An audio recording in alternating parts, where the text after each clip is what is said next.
ويبني مجده جدلا فروح الفذ يعليها ليصبح همة تروي عن العليا مغانيها. Ada sebuah kisah yang saya tutup dengan kisah ini, sebenarnya tidak berhubungan dengan kematian Umar, tapi saya sempat mendengarkan kisah ini dari salah satu masyayikh ya, yang beliau sampaikan dalam kasetnya. Saya tambahkan saja. Umar bin Khattab radhiyallahu anhu, beliau sangat senang kalau sudah selesai urusan pemerintahan diurus, beliau sering duduk di masjid dan menunggu kalau ada orang yang mengeluh lagi, atau beliau mendengarkan kisah-kisah unik. Satu waktu ada orang yang datang, dan ini kisah membuat Umar bin Khattab menangis dan tersentuh secara imaniah. Dan ini juga syekh yang menyampaikan sampai menangis. Saya lihat cuplikan itu, beliau menangis mendengar kisah ini sambil berdoa kepada Allah seperti doanya laki-laki yang akan diceritakan dalam kisah ini. Umar bin Khattab sering kali duduk atau menunggu orang, lalu kemudian dia punya seseorang yang selalu mendampingi dia. Ini tidak disebutkan dalam kisah ini siapa dia. Biasanya Utsman bin Affan atau Abdurrahman bin Auf atau Abdullah bin Abbas. Tiga sahabat ini sering mendampingi Umar radhiyallahu anhu di samping kanan atau kirinya. Lalu masuklah dua orang dalam masjid waktu itu, kembar, persis sama, bajunya sama, ya, semua penampilannya sama, rambutnya, alisnya, kulitnya, tinggi badannya, paras wajah, postur tubuh sama semua, nggak ada bedanya, seperti orang kembar gitu. Tapi kembarnya ini luar biasa uniknya gitu, semua sama. Lalu Umar bertanya kepada orang di sebelahnya, siapa orang ini, dua orang itu? Yang di sebelahnya bilang kepada Umar, itu Amirul Mukminin, ayah sama anaknya. Umar kaget. Umar mengatakan, ayah sama anaknya, seperti seakan-akan saudara kembar. Jadi hampir sama, rambutnya sama-sama, dia masih hitam, masih muda rambutnya si ayah ini gitu. Kondisi fisiknya masih sama dengan anaknya. Lalu Umar yang angkat suara mengatakan, ajaban ma ra'aitul yaum, sungguh mengagumkan apa yang saya lihat hari ini. Lalu mengarahkan pandangan beliau ke ayahnya si anak tadi yang ada jalan di depan. Lalu ayahnya mengatakan, wahai Amirul Mukminin, kalau anda mendengar kisah anak saya ini, dia lahir dari rahim ibunya, sementara ibunya di kuburan, anda lebih kaget. Kata Umar, anak ini lahir di kuburan dari ibunya yang sudah mati? Kata ayahnya, iya Amirul Mukminin, begini ceritanya.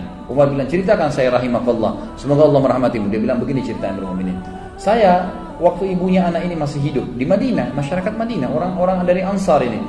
Dia bilang, saya waktu ibunya masih hidup anak ini, sempat waktu hamil pertama, anaknya cuma satu, lagi hamil 3 bulan, ya, saya kemudian punya hajat, ingin keluar dari kota Madinah, ingin pergi. Dan zaman dulu orang kalau mengadakan perjalanan jemaah sekalian itu menganggap dirinya sudah bisa kembali, bisa enggak. Karena kalau perjalanan bisa dirampok tengah jalan, bisa mati, bisa enggak kembali. Sekarang masih ada, mungkin bisa beli tiket pulang pergi, atau kalau meninggal ada informasi yang sampai ke keluarganya. Zaman dulu enggak. Maka orang kalau sudah pamit mau pergi jihad, mau pergi bisnis, maka itu dianggap oleh keluarganya sudah meninggal. Dia bilang, istri saya pun melarang saya, meminta jangan pergi, ya. Padahal ini saya sudah harus pergi. Maka saya pun mengetahui kalau istri saya ragu karena masalah anaknya.